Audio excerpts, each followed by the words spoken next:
যার কথা বলবো আপনারা দেখতেই পাচ্ছেন উপরে, তার নাম হচ্ছে জয় কুমার সিং। সে থাকে বিহারের সমস্তিপুর গ্রামে। তো সে খুব বড় একটা অ্যানিমাল লাভার। তো আজকে আমাদের মধ্যে সে নেই, খুবই মানে খারাপ খবর যে 2000-এরও বেশি সাপকে রেস্কিউ করে তাদেরকে সঠিক জায়গায় ছেড়ে দিয়ে এসছে, অনেক ফ্যামিলিকে বাঁচিয়েছে, সাপের হাত থেকে বাঁচিয়েছে। তো আজকে এই মানুষটা আমাদের মধ্যে নেই কিছু ভুল কারণের জন্য। জয় কুমার সিং বড় একটা ইউটিউবার, সে সাপ ধরার সময় কোন ভুল কাজটা করেছে সেটা আজকে কথা বলবো।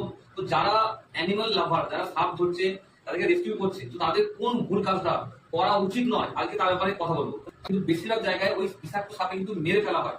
তো আজকে ওদের জন্যই কিন্তু অত ফ্যামিলি প্লাস সাপকেও রেস্কিউ করে তাকে ঠিক জায়গায় ছেড়ে দিচ্ছে এই ইউটিউবার জয় কুমার সিং এর মতো আরো অনেক ইউটিউবার আছে, তারা কিন্তু এই ভালো কাজটা করছে। তো কোন কাজটা আপনারা সাপ ধরার সময় করবেন না, এটা নিয়ে কিন্তু আজকে কথা বলবো। প্লাস কোন কাজটা ও করেছিল বা কিভাবে ঘটনা ঘটেছিল সেই ঘটনাটা নিয়ে কথা বলবেন। তাহলে একটু ভুলের জন্য তার কিন্তু প্রাণ যেতে পারে। সাপ ধরার সময় আপনারা অন্য মনস্ক হয়ে সাপ কিন্তু ধরবেন না। প্লাস আপনারা সাপ ধরতে ধরতেও কিন্তু কথা বলেন, সেটাও কিন্তু খুব রিস্ক। আপনারা অনেক সময় সাপকে বাক্সে ঢোকানোর সময়ও কিন্তু কথা বলতে থাকে। তো এই জিনিসগুলো আপনারা করবেন না। আগে রেস্কিউ করে নিন, ঠিকভাবে ভালো করে ধরে তাকে ঠিক জায়গায় রেখে দিয়ে আসুন, তারপর পঞ্চ লোকের সাথে কথা বলুন।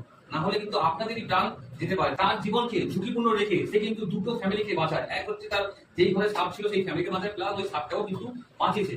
সে একটুখানি ভুলের জন্য সে কিন্তু আজকে আমাদের মধ্যে কিন্তু নেই। সে প্রথম যে ভুলটা হলো, সে সাপটাকে হাত চেঞ্জ করার সময় সে কিন্তু কথা বলছিল, অন্য মনস্ক হয়েছিল। তো যখন সাপটাকে ছাড়তে যাচ্ছিল তখন কিন্তু সে এই ঘটনাটা ঘটেছে, যেখানে সাপটি একটা খড় গাদার মধ্যে, মানে একটা যেখানে ধান রাখে সেই জায়গায় কিন্তু ঢুকে পড়েছিল। সেই জায়গা থেকে সাপটি বেরিয়ে আসে। এই সাপটার নাম হচ্ছে চন্দ্রমা সাপ, যাকে বিষ 130 থেকে 150 মিলিগ্রাম হতে পারে। তাহলে কতটা সাবধানে এই সাপটাকে ধরা উচিত।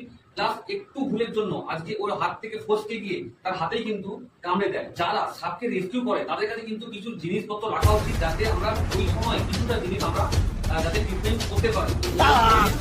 ক্যারি করা খুব ভালো ছেলেকে আমরা কিন্তু হারালাম। তো যারা সাপ রেস্কিউ করে তারা কিন্তু খুব সাবধানে তার ডাব্বার মধ্যে সাপ ঢোকানো উচিত বা তাদেরকে ছেড়ে দেওয়া উচিত। তো তারা কেয়ারফুলি সাবধানে এই কাজটা করবেন। খুব যারা যেই সাপের মধ্যে বিষ থাকে, তো তাদেরকে খুব সাবধানে কেয়ার করে তাদেরকে রেস্কিউ করা উচিত, বা নিজের জন্য প্লাস নিজের ফ্যামিলির জন্য খুব কেয়ারফুলি ভাবে সেই সাপকে ধরা উচিত। আমরা সবাই মিলে জয় কুমার সিং কে তার আত্মার শান্তির জন্য আমরা প্রার্থনা করবো অবশ্যই।